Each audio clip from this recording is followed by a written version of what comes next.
Baik adik-adik yang terkasih, selamat berjumpa kembali.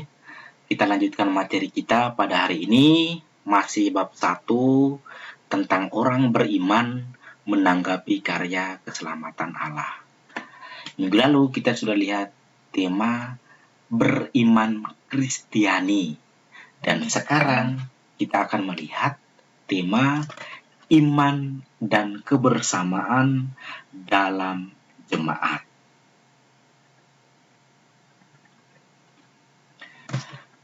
Sekarang kita akan melihat bagaimana iman itu berkaitan dengan kehidupan bersama orang lain, bersama jemaat, bersama umat beriman, atau bersama anggota gereja yang lain.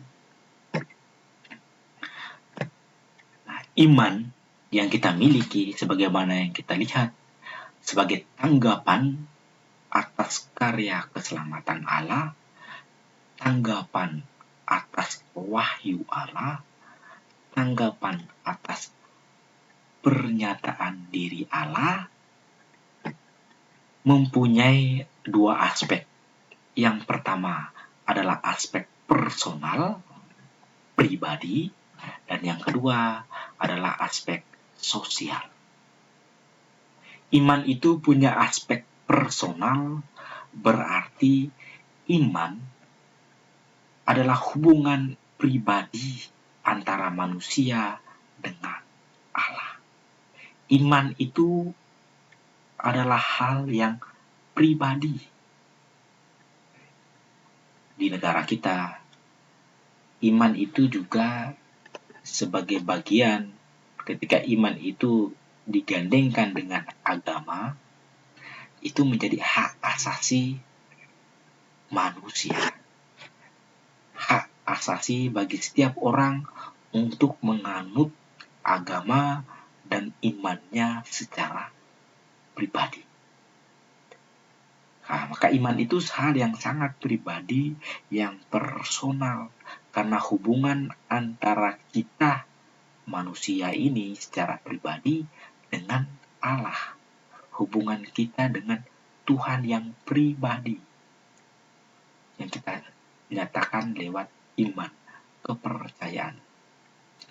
Bagaimana rasa cinta kita kepada Allah, rasa penghormatan kita kepada Allah, kepercayaan kita kepada Allah, itu sangat pribadi. Sesuai dengan pengalaman pribadi kita, bagaimana kita mengalami Allah mengasihi kita, Allah menyertai kita, Allah menolong kita, Allah menyelamatkan kita secara pribadi. Maka hubungan antara kita dengan Tuhan itu adalah hubungan yang pribadi. Namun perlu kita sadari, hubungan yang pribadi itu tidak bisa berjalan sendiri. Harus ada aspek sosial. Nah, aspek sosial artinya iman itu diungkapkan dan diwujudkan dalam kebersamaan dengan orang lain. Iman yang pribadi itu baru diungkapkan, diwujudkan secara nyata itu dalam hidup bersama dengan orang lain. Maka dalam usaha untuk mengembangkan iman, itu tidak cukup dengan mengandalkan diri sendiri, mengandalkan kekuatan diri. Kita perlu peran orang lain, kita perlu peran jemaat, kita perlu peran umat Allah, kita perlu peran anggota-anggota gereja yang lain. Nah, dalam usaha untuk mengembangkan iman tadi, maka kita akhirnya terlibat dalam kegiatan pembinaan iman. Nah, seperti kelompok bina iman anak untuk usia anak-anak 10 tahun ke bawah, bina iman anak. Ada namanya Remaka kalau kita di paroki kita, di Katedral Samarinda, itu Remaka. Itu kelompok remaja. Ada kelompok Komka atau orang muda Katolik. Nah, ada doa bersama di lingkungan, di stasi, tetapi juga ekaristi. Dan semuanya itu kita lakukan, tidak bisa kita lakukan secara sendiri. Kita perlu orang lain. Dalam pembinaan iman di kelompok remaja, pasti ada pembina, ada pendamping yang membimbing, menuntun, mengajarkan iman. Dan kita juga pasti membutuhkan teman-teman dalam kebersamaan untuk sama-sama membangun, mengembangkan iman kita bersama. Maka iman itu selalu punya aspek personal, tetapi juga harus ada aspek sosial. Keduanya selalu bergandengan. Iman yang personal itu dapat bertumbuh dengan baik kalau ada aspek sosial. Kita selalu dan senantiasa memerlukan orang lain. Entah itu pendamping, entah itu pembina, entah itu pastor, entah itu suster, entah itu guru-guru agama, untuk mendidik kita, membimbing kita bertumbuh dalam iman Kristiani yang benar. Nah, bagaimana iman dan kebersamaan dalam jemaat itu kita bisa lihat dalam contoh kitab suci Kisah Para Rasul bab 2 ayat 41 sampai 47. Nah, tentang cara hidup jemaat yang pertama. Jadi para rasul sudah mengalami bagaimana iman mereka yang pribadi itu bertumbuh dalam hidup bersama dengan jemaat, dengan anggota gereja yang lain. Nah, kita baca teks kitab suci ya. Orang-orang yang menerima perkataannya itu memberi diri dibaptis. Dan pada hari itu juga jumlah mereka bertambah kira-kira 3.000 jiwa. Mereka bertekun dalam pengajaran rasul-rasul dan dalam persekutuan. Dan mereka selalu berkumpul untuk memecahkan roti dan berdoa. Maka ketakutlah mereka semua, sedang rasul-rasul itu mengadakan banyak mujizat dan tanda. Dan semua orang yang telah menjadi percaya tetap bersatu, dan segala kepunyaan mereka adalah kepunyaan bersama, dan selalu ada dari mereka yang menjual harta miliknya, lalu membagi-bagikannya kepada semua orang sesuai dengan keperluan masing-masing.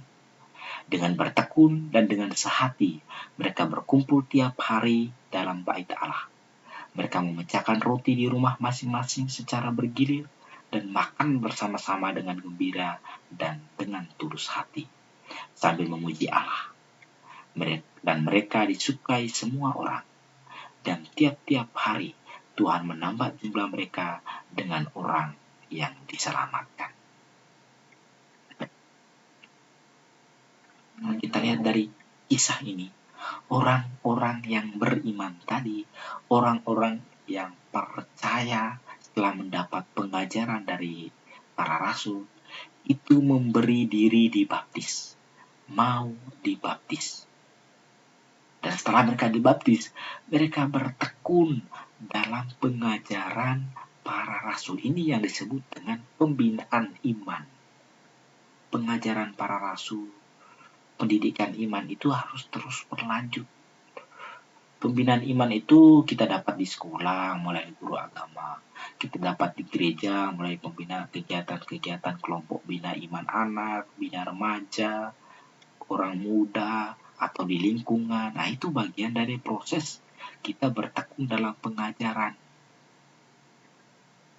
Supaya iman kita itu terus bertumbuh dan berkembang. Dan apa? Mereka berada dalam persekutuan, bertekun dalam persekutuan. Nah, jadi selalu bersama, tidak sendiri-sendiri. Persekutuan atau komunitas atau bersama-sama. Lalu mereka apa? Berkumpul. Nah, tetap kata berkumpul. Jadi tetap berkumpul itu sudah jelas. Lebih dari 2-3 orang. Untuk apa? Memecahkan roti dan berdoa. Yaitu mereka merayakan ekaristi. Mereka berkumpulnya di bait Allah. Ya, kita berkumpul di gereja untuk merayakan ekaristi pada hari Minggu atau pada hari-hari lain. Merayakan ekaristi. Dan mereka sangat gembira saling berbagi, saling memperhatikan satu dengan lain, sehingga tidak ada yang kekurangan, saling tolong-menolong. Nah, disitulah iman mereka itu akhirnya terus bertumbuh dan berkembang.